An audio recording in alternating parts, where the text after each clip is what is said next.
ఆంధ్ర, ఒరిస్సా, తెలంగాణ 3 రాష్ట్రాల ప్రయాణికులకు సమన్వయకర్తగా ఉన్న జిల్లా కేంద్ర ఆర్టీసీ కాంప్లెక్స్ లో దశాబ్దాల కాలంగా తిష్ట వేసిన సమస్యను తాజాగా ఎన్నికైన ఎమ్మెల్యే గుండు శంకర్ నెలల రోజుల్లోని పరిష్కారాన్ని చూపించారు. పరిష్కార దిశగా సమస్యను మళ్లించారు. మరికొద్ది రోజుల్లోనే శాశ్వతంగా ఈ సమస్య ఏదైతే భూస్థాపితం అయిపోతుందన్న నమ్మకాన్ని స్థానికుల్లో కలిగించారు.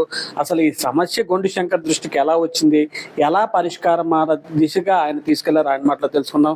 సార్, ఆర్టీసీ కాంప్లెక్స్ సమస్య ప్రయాణికుల మాటల్లో ఆనందాన్ని వింటున్నాం. ఒకప్పుడు వర్షం పడితే 5-6 రోజులు, ఇప్పుడు 5 నిమిషాలకు మించి ఇది ఉండేది లేదు. వైకాపా హయాంలో అయితే ఏతొస్తేనే ఆర్టీసీ కాంప్లెక్స్కి వెళ్ళాలన్నట్టు పరిస్థితి ఉండేది. ఇప్పుడు 1 గంటలో క్లియర్ అయిపోతుంది. ఎలా క్లియర్ చేశారు? అంటే ఒకరోజు శ్రీకాకుళం మున్సిపాలిటీలో వర్షం పడినప్పుడు నేను మొత్తం డ్రైవ్ చేసాం విత్ కమిషనర్ అందరితో. సో కాంప్లెక్స్లో ఫుల్గా నీరు ఉండడం జరిగింది. ఎక్కడికక్కడే చిన్న వర్షంకి ఎక్కడికక్కడే నీరు నిలిచిపోయింది పూర్తిగా శ్రీకాకుళంలో ఎక్కడ చూసినా. ఇది ఏం చేయడం అని అర్థం కాలేదు. వెంటనే కమిషనర్ గారు పిలిచి పెద్ద ఎత్తున డీసిల్టింగ్ స్టార్ట్ చేద్దామని ఒక నిర్ణయం తీసుకున్నాం. వెంటనే డీసిల్టింగ్ ప్రాసెస్ మొదలు పెట్టాం పెద్ద ఎత్తున. తర్వాత వర్షం పడేటప్పుడు మాకు దాని రిజల్ట్ చాలా వచ్చింది. నేను ముందే before monsoon, pre monsoon activities కింద డీసిల్టింగ్ చేయమని అప్పుడు ఒక ఐఏఎస్ ఆఫీసర్ మేడం ఉండేవారు. ఆ మేడం చెప్పిన కొన్ని దగ్గరలు మొదలు పెట్టారు. ఆ ప్లేస్లో లేదనమాట. వెంటనే నేను కాంప్లెక్స్లోకి వెళ్తే చాలా నీరు ఉంది. కాంప్లెక్స్ కూడా వెళ్ళడం జరిగింది. క్షేత్రస్థాయిలో అసలు ఏంటి ప్రాబ్లం అని ప్రతి కాలు కూడా పరిశీలించాం. దీనివల్ల మాకు ఏమర్థమైందంటే, ముందు పూడికి తీత అనేది గత ఎన్నో ఏళ్ళగా దశాబ్ద కాలం పైబడి ఈ పూడికి తీత అనేది జరగలేదు శ్రీకాకుళం పట్టణంలో. ఇది నగ్న సత్యం. సో దాన్ని తెలుసుకొని వెంటనే పూడికి తీత పెద్ద ఎత్తున మేము స్టార్ట్ చేయడం జరిగింది. దీన్ని స్టార్ట్ చేసినప్పుడు మొన్న సీఎం గారును మున్సిపల్ మంత్రి గారు ఢిల్లీ వెళ్ళినప్పుడు అక్కడ మన కేంద్ర మంత్రి రామ్మోహన్ రెడ్డి గారు కూడా విషయాన్ని రైజ్ చేస్తే మనకి తక్షణమే 50 లక్షలు కూడా మనం చేసిన వర్క్ని చూసి ఇవ్వడం జరిగింది. సో మేము అభినందిస్తూ 50 లక్షలు ఇచ్చారు. ఇంకొక 50 లక్షలు కూడా అడిగాం. ఎందుకంటే మున్సిపాలిటీలో వాటికి తీయడానికి డబ్బులు తక్కువ ఉన్నాయని అంటే ఇచ్చారు.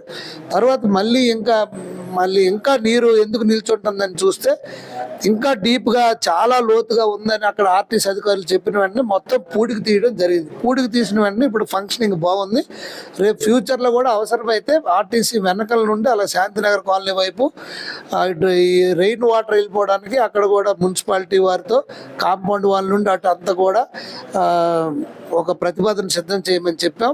ఇది కాకుండా ఆర్టీసీ కాంప్లెక్స్ 16 ఎకరాలు పైబడి ప్లేస్ ఉంది.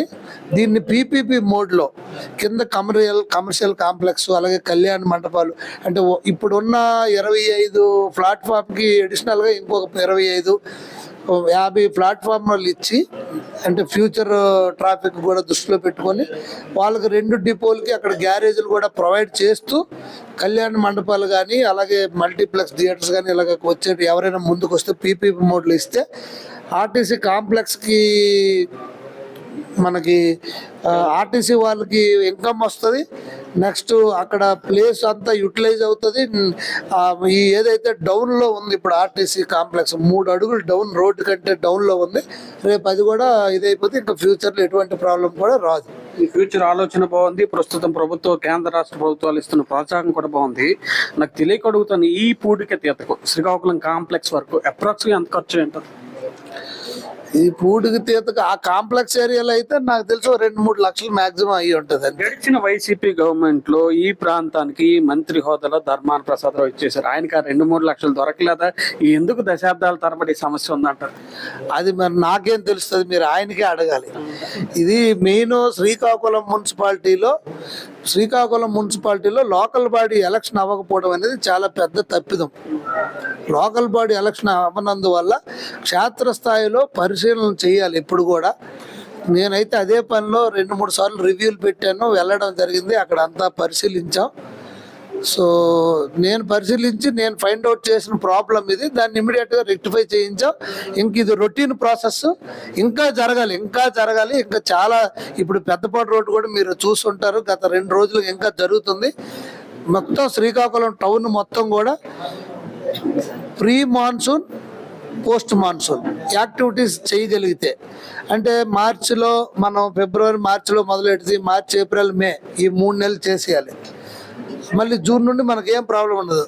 తర్వాత అక్టోబర్ నవంబర్ డిసెంబర్ లేకపోతే నవంబర్ డిసెంబర్ జనవరి పట్టుకుంటే ఆ 3 నెలలు జస్ట్ అప్పుడేం చేయాల్సింది ఉండదు. జస్ట్ ఒకసారి మనం ఇన్స్పెక్ట్ చేస్తే మనకి ఏ ప్రాబ్లం ఉండదు. ఏది ఏమైనప్పటికీ ఇది శ్రీకాకుళం పట్టణం వరకు మాత్రమే.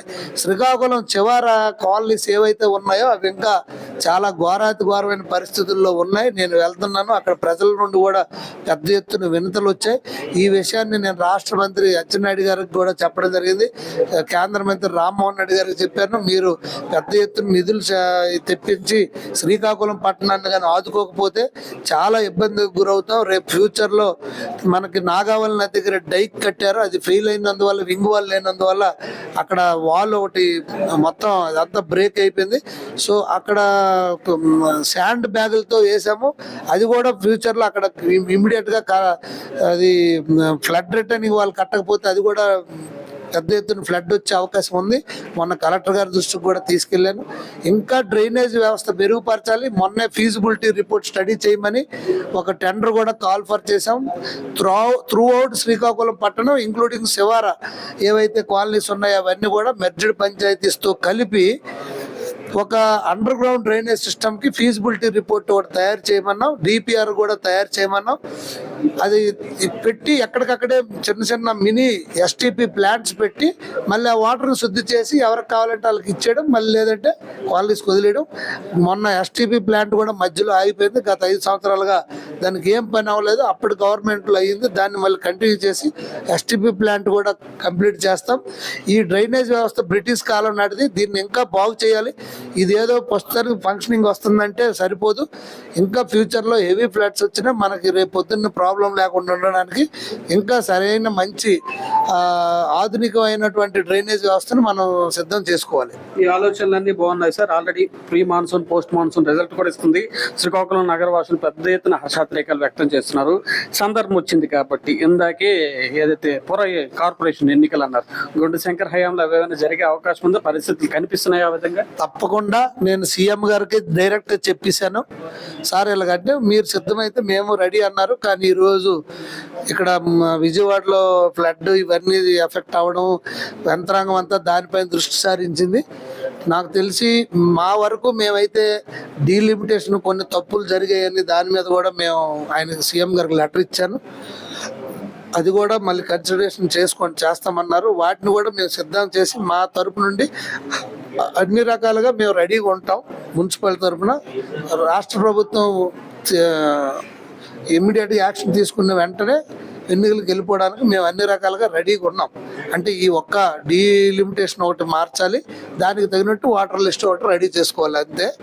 సో ప్రభుత్వం కూడా విల్లింగ్తోనే ఉంది, కానీ పరిస్థితులు ప్రతికూల ప్రభావం వల్ల లేట్ అయింది. ఎట్టి పరిస్థితుల్లో నేనైతే వీలైనంత తొందరగా ఎలక్షన్ పెట్టడానికి చిత్తశుద్ధితో ఉన్నానని ఈ సందర్భంగా తెలియజేసుకుంటున్నాను. శ్రీకాకుళం అభివృద్ధికి అహర్నిశలు కృషి చేస్తున్నామని చెప్తున్నారు. మీరు అభివృద్ధి చేశామంటున్నారు, గతంలో చాలా మంది నేతలు అభివృద్ధి చేశామని చెప్తున్నారు. ఎంతమంది అభివృద్ధి చేశామని చెప్పినా పెద్ద పల్లెటూరు అన్న పేరు మాత్రమే శ్రీకాకుళం సంపాదించుకుంది. గుండు శంకర్ ఎమ్మెల్యే నేతృత్వంలో 2029 నాటికి శ్రీకాకుళం ఎలా ఉండబోతుంది? నేను 100% మీరు చెప్పింది, మనది ఒక పెద్ద పల్లెటూరు అనేది నగర పంచాయతీ కంటే తక్కువ, పంచాయతీ కంటే ఎక్కువ అని నేను 100% ఒప్పుకుంటాను. నేను అయితే పట్టణాన్ని అభివృద్ధి చేశానని నేను ఎక్కడా చెప్పలేదు, నేనేం చేయలేదు. మౌలిక వసతి కల్పన దిశగా నేను ముందుకు వెళ్తున్నాను. మురుగునీరు, త్రాగునీరు, కరెంటు, లో వోల్టేజ్ సమస్య పెద్ద ఎత్తున ఉంది. ఆ పవర్ కానీ, అలాగే మురుగునీరు కానీ, త్రాగునీరు, దీనిపైన నేను దృష్టి పెడుతున్నాను ఎక్కువగా. అలాగే చిన్న చిన్న రోడ్స్ చాలా దగ్గరలో వేయలేదు, వాటిపైనే నా దృష్టి అంతా ఉంది. దాన్ని వీలైనంత తొందరగా ప్రజలందరికీ మౌలిక వసతుల కల్పన దిశగా నేను ముందుకెళ్తున్నాను. ఇంకా మీరు చూస్తారు 2029కి ఎలాగవుతుందో. నేను మున్సిపల్ ఆఫీస్ కూడా ఓల్డ్, దాన్ని కూడా పీపీపీ మోడ్లో ఇచ్చి దాన్ని అన్ని అక్కడ అందరికీ సరిపడేటట్టు మెప్మా అన్నీ కలిపి ఉండేటట్టు అక్కడ కట్టడానికి కూడా మేము ప్లాన్ చేస్తున్నాం. అలాగే బ్యూటిఫికేషన్ చేయడం కోసం కూడా హార్టికల్చరిస్టులతో అందరితో మాట్లాడుతున్నాం, రోడ్స్ వైడనింగ్ కోసం మాట్లాడుతున్నాం, మాస్టర్ ప్లానింగ్ పైన కూడా చర్చ జరిగింది. త్వరలో పబ్లిక్ హియరింగ్కి మళ్ళీ వెళ్తాం, పబ్లిక్ నుండి వినతులు స్వీకరించి వాళ్ళకు అనుగుణంగా పబ్లిక్ తాలూకా ఒపీనియన్ కూడా తీసుకొని మాస్టర్ ప్లాన్ అతి త్వరలో కంప్లీట్ చేయాలని చూస్తున్నాం. అలాగే ఏదైతే ఔటర్ రింగ్ రోడ్డు ప్రతిపాదనలు కూడా సిద్ధం చేశాం. అలాగే కళింగపట్నం, శ్రీకాకుళం, పాలకొండ, పార్వతీపురం సిఎస్పి రోడ్డు ఏదైతే ఉందో దాన్ని స్టేట్ హైవే నుండి ఎన్హెచ్ కిందకి మార్చడానికి కూడా ప్రతిపాదనలు ఢిల్లీలో పంపాము. ఇప్పుడు పిఎం ఆఫీసులో పెండింగ్ ఉంది. అది కూడా అప్రూవల్ అయిన వెంటనే యుద్ధ ప్రాతిపదికన పనులు చేపట్టడానికి కూడా మేము అన్ని ప్రణాళికలు సిద్ధం చేస్తున్నాం. ఇంత ఆలోచనతో ఉన్నారు. ఫైనల్ క్వశ్చన్, మీరు ఆల్మోస్ట్ దగ్గర 100 రోజులు పూర్తి చేసుకుంటున్న బేబీ ప్రభుత్వం ఇది. ఈలోగానే వరదలు, విపత్తులు, ఇలా అనేక సమస్యలు వచ్చాయి. ఇన్ని సమస్యల మధ్య అవుట్ ఆఫ్ పాలిటిక్స్ సేవలు చేయాల్సింది పోయి రాజకీయంగా మీరు విమర్శలు ఎదుర్కొంటున్నారు వైసీపీ నేతల నుంచి. ఏ విధంగా అర్థం చేసుకోవాలి ఈ వరదల సందర్భంలో? రాజకీయంగా నా పైన మీ ప్రభుత్వం విమర్శలు చేసే అర్హత వైసీపీ వాళ్ళకి ఎవరికి లేదు. నా మీద చేసే అర్హత అసలు కనీసం ఎవరికీ లేదు. ప్రభుత్వం మీద కానీ, మా నాయకుడు సీఎం గారి మీద కానీ, ఎన్డీఏ ప్రభుత్వం మీద కానీ విమర్శ చేసే అర్హత వాళ్ళు ఎవరికీ లేదు. సర్వనాశనం చేసి వదిలేశారు. ఒక పక్క మైన్స్, మినరల్స్ నుండి ఏది దొరికితే దాన్ని అడ్డగోలుగా జగనన్న కాలనీలు, చెరువులు చేప పిల్లలు ఇచ్చాం మొన్న ఫిష్ చేసుకోమని. చాలా కాలనీస్లో ఫిషర్మెన్స్కి చేప పిల్లలు ఇచ్చి మీరు అక్కడ ఫిషింగ్ ఇచ్చేసుకోమన్నారు. చెరువుల్లోనే ఏదో తూతు మంత్రంగా చేసి ఇచ్చేశారు. జగనన్న కాలనీలో కోట్లాది రూపాయలు కొల్లగొట్టారు. ఒకటి కాదు, రెండు కాదు. ఆల్రెడీ మేము 4-5 విషయాల్లో శ్వేతపత్రం ఇచ్చాం. ఆర్థిక పరిస్థితి పైన శ్వేతపత్రం ఇచ్చారు మా సీఎం గారు మొన్న అసెంబ్లీలో. అలాగే ఎక్సైజ్ మీద శ్వేతపత్రం ఇచ్చారు. ఇలా చూస్తే ప్రతి ఒక్కటి కూడా ఎటు చూసిన పంచాయతీరాజ్ వ్యవస్థ అయితే నిర్వీర్యం అయిపోయింది. సిగ్గు ఒగ్గు లేకుండా పులివెందుల ఎమ్మెల్యే గారి దగ్గర నుండి ఇక్కడ కార్యకర్త వరకు ఇదే మాటలు, రెండో పని మరి లేదు. అక్కడ ప్రజలకు వెళ్ళి అడిగితే విజయవాడలో క్షేత్రస్థాయిలో తెలుస్తుంది. వాళ్ళ ఇంట్లో బెడ్డకు బురదండిస్తే అది కూడా మేమే కడిగాం. శ్రీకాకుళం నుండి వెళ్ళి, పురపాలకం నుండి వెళ్ళిన అక్కడ ఈ శానిటరీ వర్కర్స్ అక్కడ బెడ్లు కడిగి, వాళ్ళ ఇల్లు కడిగి, గ్యాస్ స్టవ్ క్లీన్ చేసి, వాళ్ళకి మొత్తం వాళ్ళ తాలూకా చెప్పులు పెట్టుకున్న స్టాండ్తో సహా ప్రతి ఒక్కటి మేము క్లీన్ చేసి మళ్ళీ హౌస్ని క్లీన్ అండ్ నీట్గా మళ్ళీ వాళ్ళకి హ్యాండ్ ఓవర్ చేస్తున్నాం. వరదలు కూడా మీ వల్లే వచ్చాయి. అంత బాధ్యత. ఈ బుడమేరు అది మొన్న సేమ్ మనకు కూడా పొన్నాంలో అదే పరిస్థితి. పొన్నాం దగ్గర 25 లక్షల రూపాయల విలువ కలిగిన గట్టు మట్టిని మొత్తం ఎత్తుకెళ్ళిపోయారు. కలెక్టర్ గారికి ఆ విలేజ్ వాళ్ళందరూ కంప్లైంట్ ఇస్తే ఆ కంప్లైంట్ మళ్ళీ మొన్న వెరిఫికేషన్ చేసి ఇప్పుడు కన్సర్న్ ఆఫీసర్ మీద కూడా యాక్షన్ తీసుకుంటారు. సేమ్ బుడమేరు దగ్గర అదే జరిగింది. వీళ్ళు గట్లు కూడా వదలలేదు. నదిలో నీరు వస్తే గట్లు ఎత్తేయడం, ఈ గట్లతో మట్టి అయినా ఇసుకలో కలిపి సమ్మేయడం. ఇక్కడ టీజే ఫ్యాక్టరీలో సముద్రం ఇసుకని మట్టిలో దీంట్లో కలిపి సతివాడ దగ్గర అది అలాగే అమ్మేయడం. ఇలాగ అరాచకాలు ఒకటి కాదు. ఈ బుడమేరు పాపము, ఈ అరాచకం అంతా కూడా పూర్తిగా గత ప్రభుత్వదే. ఆ పాపం అంతా వాళ్ళు అది గట్లు కొట్టేసి అది చేశారు. అనుకోకుండా గత 60 సంవత్సరాలుగా ఎప్పుడూ రానటువంటి ఫ్లడ్ వచ్చింది కనుక ఈ ఫ్లడ్ ఊహించనంగా సిటీలోకి ఎంటర్ అయింది. అయినప్పటికి కూడా తర్వాత ఫర్దర్ నీరు ఎంటర్ కానివ్వకుండా ఏవైతే 3 ఉన్నాయో అక్కడ ఆ 3 గట్లు కూడా మా నిమ్మల రామనాయుడు గారు నీటిపారుదల శాఖ మంత్రి రాత్రింబవులు అక్కడే గొడిగేసుకొని కూర్చొని చేసాం. అది మా చిత్తశుద్ధి. అలాగే ఏ రోజైనా ఏ మినిస్టర్ అయినా వాళ్ళ ప్రభుత్వంలో అలాగే ఏదైనా విపత్తు వస్తే కూర్చొని పనిచేసిన దాఖలాలు ఉన్నాయా? ఈయన ఎప్పుడైనా వచ్చాడా పరదాలు కప్పుకొని ఉండడం తప్పించి? ఇప్పుడు ఎలా వస్తున్నాడు? అప్పుడు చెట్లు నరికేసి పరదాలకు ఒక్క రోజు కూడా మొన్న మేము మనం అని పెద్ద ఎత్తున వృక్షాలు నాటాము. శ్రీకాకుళం జిల్లాకు 30 లక్షలు కలెక్టర్ గారు టార్గెట్ పెట్టారు. ఆల్రెడీ మోర్ దెన్ 1 lakh మొక్కలు నాటడం జరిగిపోయింది.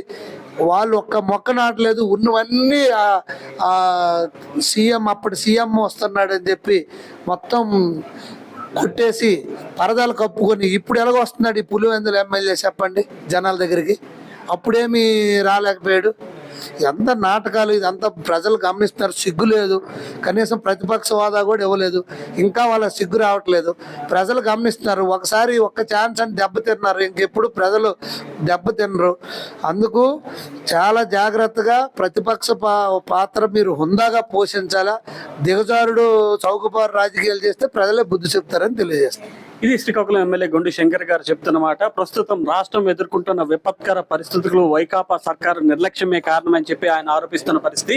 ఇంకోవైపు ఏదైతే శ్రీకాకుళం ఆర్టీసీ కాంప్లెక్స్, అదేవిధంగా శ్రీకాకుళం నగర కార్పొరేషన్, ఈ రెండింటి అభివృద్ధికి కూటమి ప్రభుత్వం కట్టుబడి ఉందని, ఇప్పటికే దాని రిజల్ట్ కనిపిస్తోందని చెప్పి చెప్తున్న పరిస్థితి ఉంది. ఇంకోవైపు ఏదైతే వైసీపీ హయాంలో శ్రీకాకుళంలో అభివృద్ధి కూడా ఏమాత్రం జరగలేదని, జగనన్న కాలనీతో పేరుతో ఇచ్చిన ఇళ్ల స్థలాలలో చేపల పెంపకానికి ఉపయోగపడే దౌర్భాగ్య పరిస్థితులు ప్రస్తుతం నెలకొని ఉన్నాయని, అందుకే ఒక్క ఛాన్స్కి వారికి పరిమితం చేసి కూటమి సర్కారుకు ప్రజలు మద్దతు పలికారని గుండు శంకర్ చెప్తున్నారు. శ్రీకాకుళం జిల్లా కేంద్రం నుంచి ప్రశాంత్, తెలుగు న్యూస్.